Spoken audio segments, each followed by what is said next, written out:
من يهده الله فلا مضل له ومن يضلل فلا هادي له أشهد أن لا إله إلا الله وحده لا شريك له وأشهد أن محمدا عبده ورسوله وبعد. Kita masih melanjutkan tentang tauhid yang tertinggi, yang dengan tauhid ini insyaallah orang lulus dari tauhid yang dua, yaitu tauhid apa kemarin? Asma wa sifat. Kemarin sudah kita bahas, ada dua ulama besar, ahli hadis, ahli fikih, ahli sunnah, tetapi beliau berdua sedikit tergelincir dalam masalah tauhid asma wa sifat.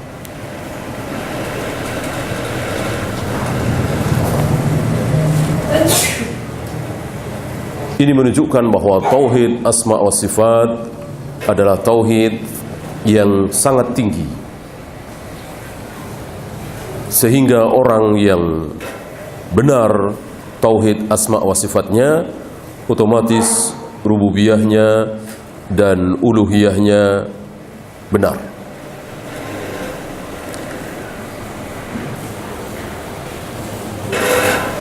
Prinsip tauhid asma wa sifat adalah isbat.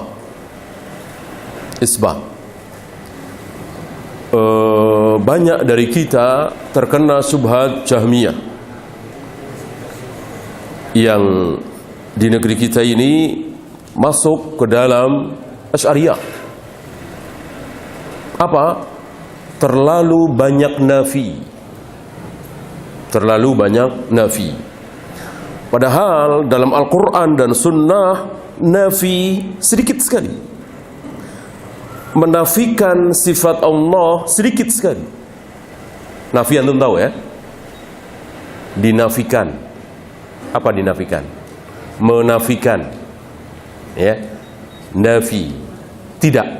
Ditiadakan. Dihilangkan. Menafikan, meniadakan. Antum tahu rukun la ilaha illallah ada berapa? Rukun la ilaha illallah ada dua. Apa dan apa? Apa dan apa? Nafi dan isbat. Nafi dan isbat. Apa nafi tadi? Meniadakan. Isbat menetapkan. Oleh karena itu orang yang mengatakan Tuhan saya Allah, enggak sah. Allah Tuhanku, enggak sah. Ya. Belum dianggap masuk Islam. Kenapa? Hanya menetapkan, tidak ada nafinya. Harus nafi dulu. Apa? Tidak ada Tuhan, tidak ada sembahan kecuali Allah, baru sah. Maka orang yang mengatakan Allahu ilah, al-ilahu Allah, Allah adalah ilah, Tuhan, Tuhan adalah Allah, tidak sah. Harus ada nafinya, la ilaha illallah. Tidak ada sembahan, tidak ada Tuhan kecuali Allah. Ya, saya ingin memahamkan antum apa itu nafi. Nah, setelah antum faham apa itu nafi, maka antum harus tahu bahwa sifat nafi Allah sedikit. Allah bersifat dengan kalimat tidak itu sedikit. Mari kita hitung. Allah tidak apa? Tidur. Nah, Allah tidak tidur. Ada di dalam ayat kursi. Apalagi? Ya, Allah tidak beranak. Lam yalid wa lam yulad, tidak beranak dan tidak diperanakkan. Ya. Apa lagi? Ya kalau itu otomatis ya. Otomatis ya. Tetapi kan nggak ada di ayat. Allah tidak mati, Allah tidak makan, Allah tidak minum, Allah tidak nikah. Betul, tapi kan nggak ada dalam Al-Quran. Maksud saya yang ada. Ya, Allah tidak tidur, Allah tidak beranak, Allah tidak diperanakkan. Sedikit. Saya kira mungkin 5-6 lah ya. Sedikit sekali. Gitu. Yang banyak isbat. Ya, Allah alim, Allah kabir, Allah basir, Allah azim. Banyak sekali. Allah besar, Allah agung, Allah mulia, Allah cemburu, Allah senang, Allah tertawa, Allah murka. Ini penetapan. Ya, yang tidak sedikit. Nah, antum lihat pelajaran ilmu kalam, pelajaran akidah di sanawiyah, aliyah, apalagi di IAIN, banyak tidaknya. Banyak sekali tidaknya. Ya. Allah itu bukan jauhar, Allah itu bukan zat, Allah tidak, Allah banyak tidaknya. Padahal Al-Quran dan Sunnah mengatakan Allah tidak sedikit. Yang banyak isbatnya. Ya. Apalagi Jahmiyah tidak semua. Sering saya sampaikan di majelis ini. Menurut faham Jahmiyah bahwa Allah tidak di atas. Oh, berarti di bawah. Tidak juga. Nah, ini di atas tidak, di bawah tidak. Oh, berarti di tengah-tengah dong. Tidak. Ya, di atas tidak, di bawah tidak, di tengah-tengah tidak, di kiri tidak, di kanan tidak, di depan tidak, di belakang tidak. Tidak semua. Seluruh sifat untuk Allah ditiadakan oleh Jahmiyah. Maka para ulama mengkafirkan Jahmiyah. Jahmiyah kafir. Bagaimana menyembah Tuhan Allah yang maha mulia, yaitu Allah yang tidak di atas, tidak di bawah, tidak di kiri, tidak di kanan, tidak besar, tidak kecil, tidak sedang, tidak melihat, tidak buta, tidak mendengar, tidak tuli, tidak semua. Nah, sementara Al-Quran dan Sunnah justru yang terbanyak itu menetapkan, bukan meniadakan. Ya, ini tauhid asma wa sifat. Yang jelas saja penetapan sifat Allah yang sudah sangat jelas dan kita dapati dalam Al-Quran dan Sunnah minimal 99. Itu minimal. Ya. Karena itu adalah nama, saya ulang-ulang di majelis ini, seluruh nama Allah otomatis sifat Allah. Sifat Allah belum tentu nama Allah. Ini kaidah besar. Ya. Berarti sifat Allah ratusan, mungkin ribuan. Berdasarkan sabda Nabi sallallahu alaihi wasallam, doa beliau, as'aluka bikulli ismin huwalak sammaita bihi nafsak. Aku memohon dengan nama yang telah engkau ajarkan kepada siapapun yang engkau kehendaki, dan aku meminta dengan namamu yang tidak engkau ajarkan kepada siapapun. Jadi ada nama-nama Allah yang diajarkan kepada Nabi Musa, tidak diajarkan kepada Nabi Ibrahim. Nama yang diajarkan kepada Nabi Muhammad SAW tidak diajarkan kepada Nabi Musa. Nama yang tidak diajarkan kepada seluruh manusia termasuk para Nabi dan Rasul. Ista'sarta bihi fi ilmil ghaibi indak. Nama yang engkau simpan dalam ilmu gaibmu. Berarti ribuan nama Allah, mungkin jutaan, gak ada yang tahu. Bahkan malaikat tidak tahu, karena disembunyikan, dirahasiakan. Ya. Nah, beliau mengajak kita untuk membahas bagaimana sifat-sifat menyimpang, perbuatan menyimpang dari sifat-sifat Allah. Di antaranya, dan ini sangat besar, apa? At-ta'til. Salah satu penyimpangan dalam asma wa sifat adalah at-ta'til. Attala yu'attilu ta'tilan, sama dengan nafi, mirip-mirip nafi, meniadakan. Ini penyimpangan besar. Bahkan sampai besarnya penyimpangan ini, beliau mengatakan hadza qaulu Fir'aun. Ta'til itu sifat peniadaan Fir'aun. Sifat Fir'aun terhadap Allah itu ta'til, meniadakan. Allah itu tidak ada, tidak begini, tidak. Maka orang yang mentaktil sifat-sifat Allah, oleh beliau dikatakan mengikuti sifat-sifat Fir'aun. Waliyadzubillah.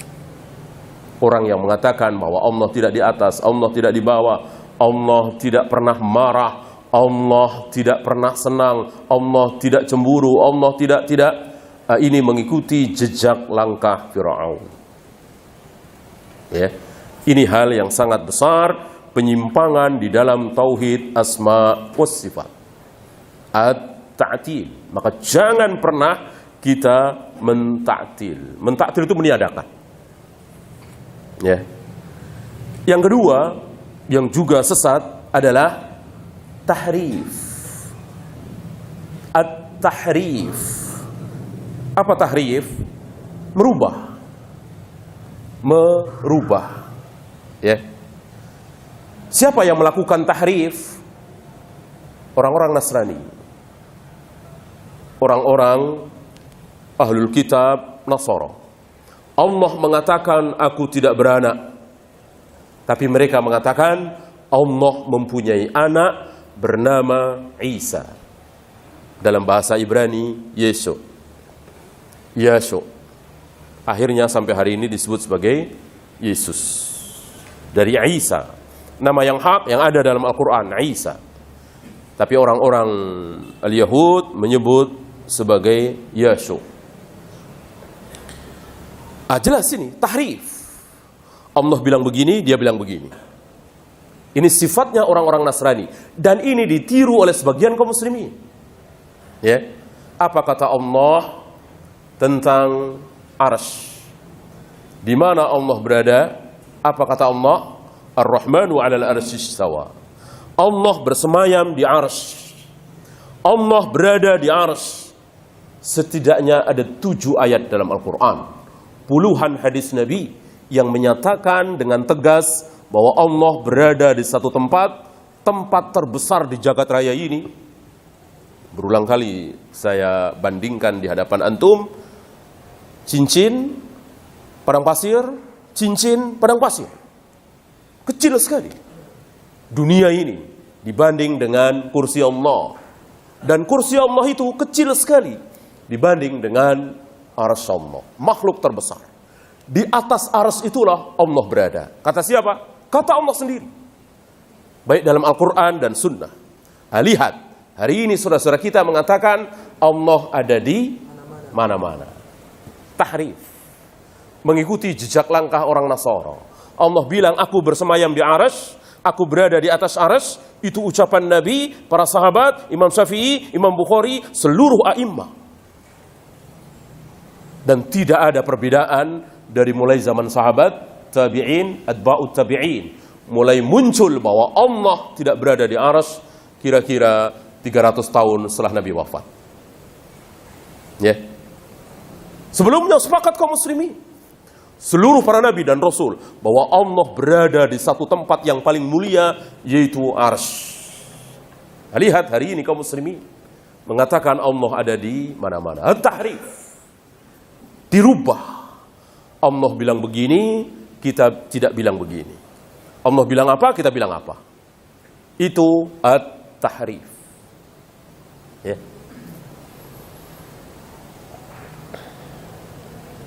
Walaupun lebih rendah dari ta'til, tapi jelas dua-duanya sama-sama sesat.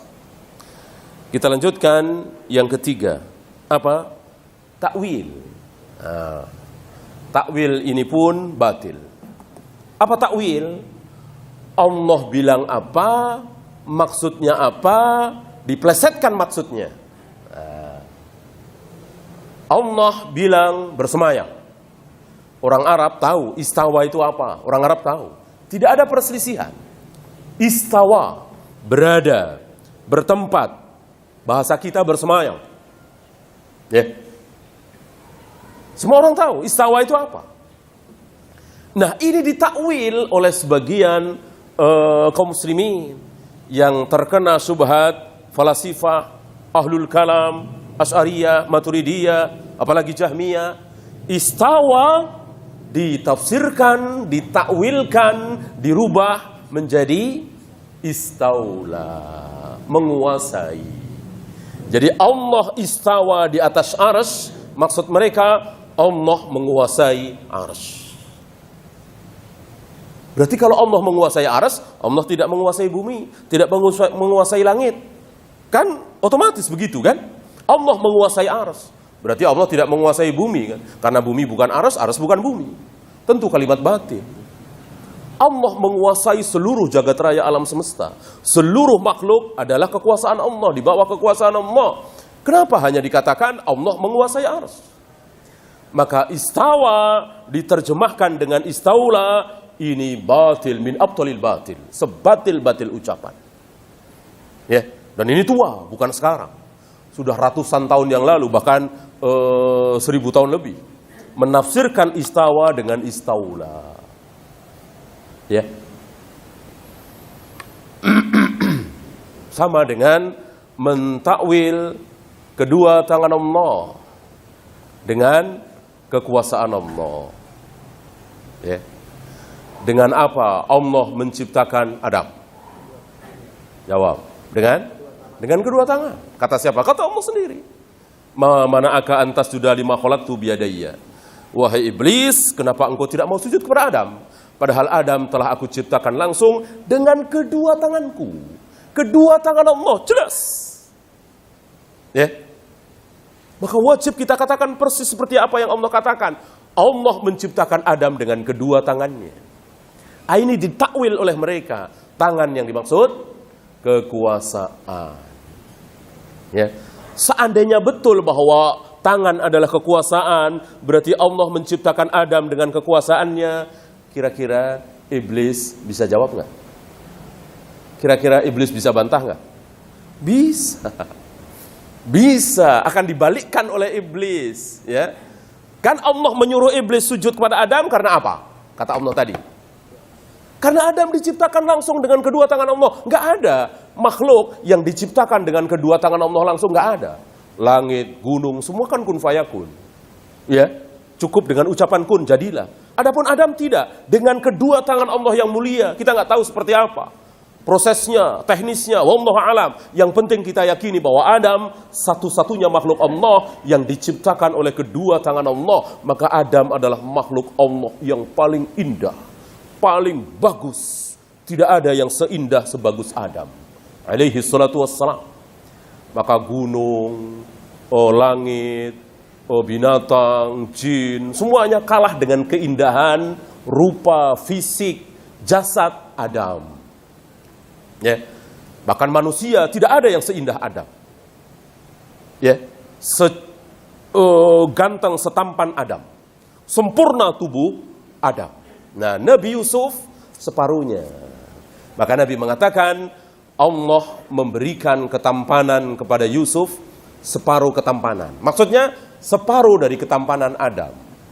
Ya, karena Adam luar biasa, langsung diciptakan oleh kedua tangan Allah. Maka Allah katakan, wajar engkau sujud kepada Adam, karena Adam telah aku ciptakan langsung dengan kedua tanganku. Ya. Nah, sekali lagi, seandainya yang dimaksud oleh Allah tangan adalah kekuasaan, tentu iblis tahu, ya kan?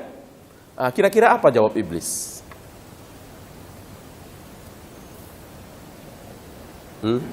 Kan iblis nggak mau, ya. Dan nggak maunya iblis bukan karena yang saya maksud ini, ya. Iblis tidak mau karena apa? Karena Adam diciptakan dari tanah, aku diciptakan dari api. Ya, ini kias farik, kiasnya iblis. Seandainya iblis memahami sebagaimana yang dikehendaki oleh Allah bahwa tangan yang dimaksud adalah kekuasaan, tinggal balikin. Bukankah engkau menciptakan aku juga dengan kekuasaanmu, ya Allah? Nah, kan begitu. Ya. Adam diciptakan dengan kekuasaan Allah. Aku iblis diciptakan dengan apa, ya Allah? Kan kekuasaan engkau juga. Kenapa disuruh sujud? Jawaban ini tidak keluar dari mulut iblis. Kenapa? Iblis paham bahwa Adam betul-betul diciptakan dengan kedua tangan Allah. Jibril tahu, iblis tahu, para malaikat tahu bahwa kedua tangan Allah yang mulia telah dipakai oleh Allah untuk menciptakan Adam. Maka iblis nggak bisa jawab dari sisi itu. Iblis menjawabnya dari sisi lain, yaitu tanah dan api itu. Ya, inilah takwil batil. Seluruh takwilan tentang Allah batil. Walaupun takwil tidak semuanya batil, tetapi takwilan tentang Allah semuanya batil. Ya. Mati, yakin ditakwil dengan mati, ini takwil yang hak. Takwil yang hak.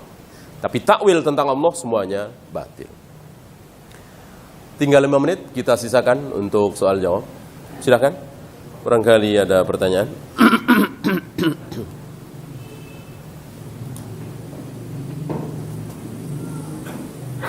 Mengenai bahwa malaikat itu protes ketika ciptakan Adam bahwa itu adalah makhluk yang membuat kerusakan. Seperti itu. Nah, apakah sebelum Nabi Adam itu pernah diciptakan makhluk sejenis manusia?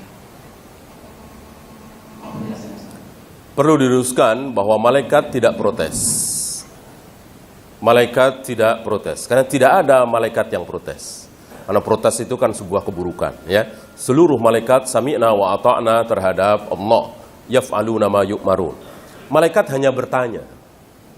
Malaikat hanya bertanya. Ya. Kenapa engkau ciptakan Adam yang barangkali akan mengikuti pendahulunya? Pendahulunya adalah jan dari bangsa jin yang pernah ada di muka bumi sebelum Adam diciptakan. Itu ada bangsa yang bernama jan dari bangsa jin. Itu berbuat kerusakan di muka bumi dan menumpahkan darah.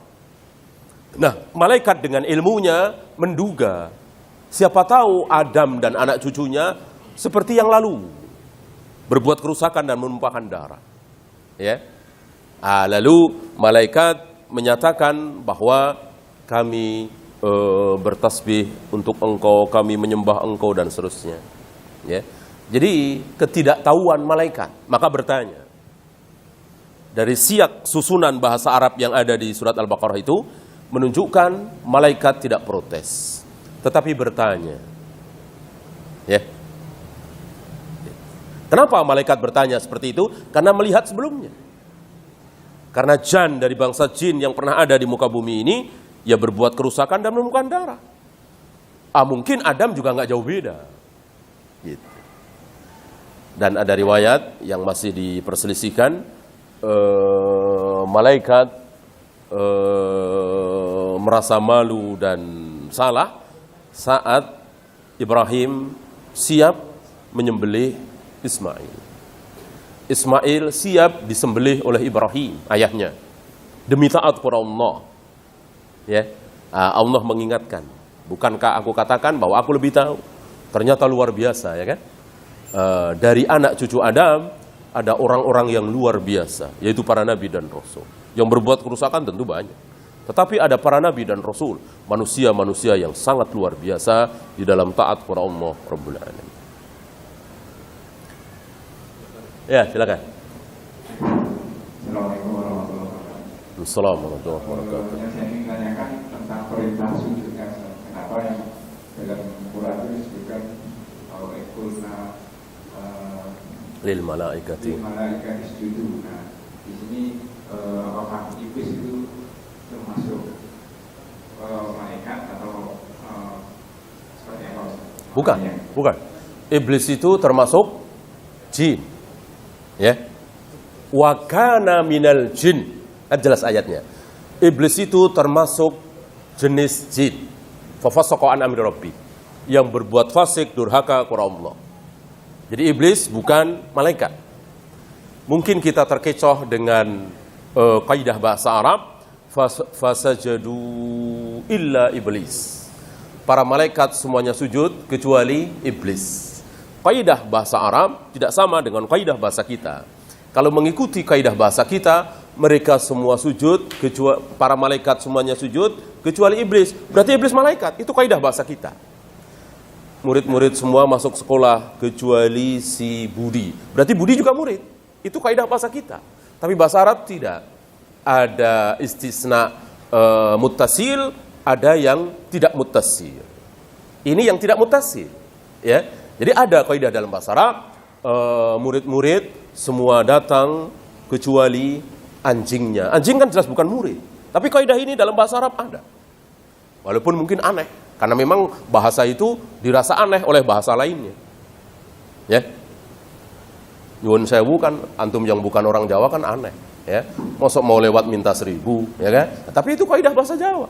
Kalau mau lewat minta 1000, ya. Ah, istilahnya nyuwun sewu. Artinya kan kita harus tunduk kepada kaidah bahasa yang bersangkutan. Ya. Jadi iblis bukan malaikat tapi jin. Saya kira waktu habis ya. Mudah-mudahan bermanfaat. Antum kembali kerja. Subhanakallahumma bihamdika asyhadu an la ilaha illa anta astaghfiruka wa atubu ilaik. Assalamualaikum warahmatullahi wabarakatuh.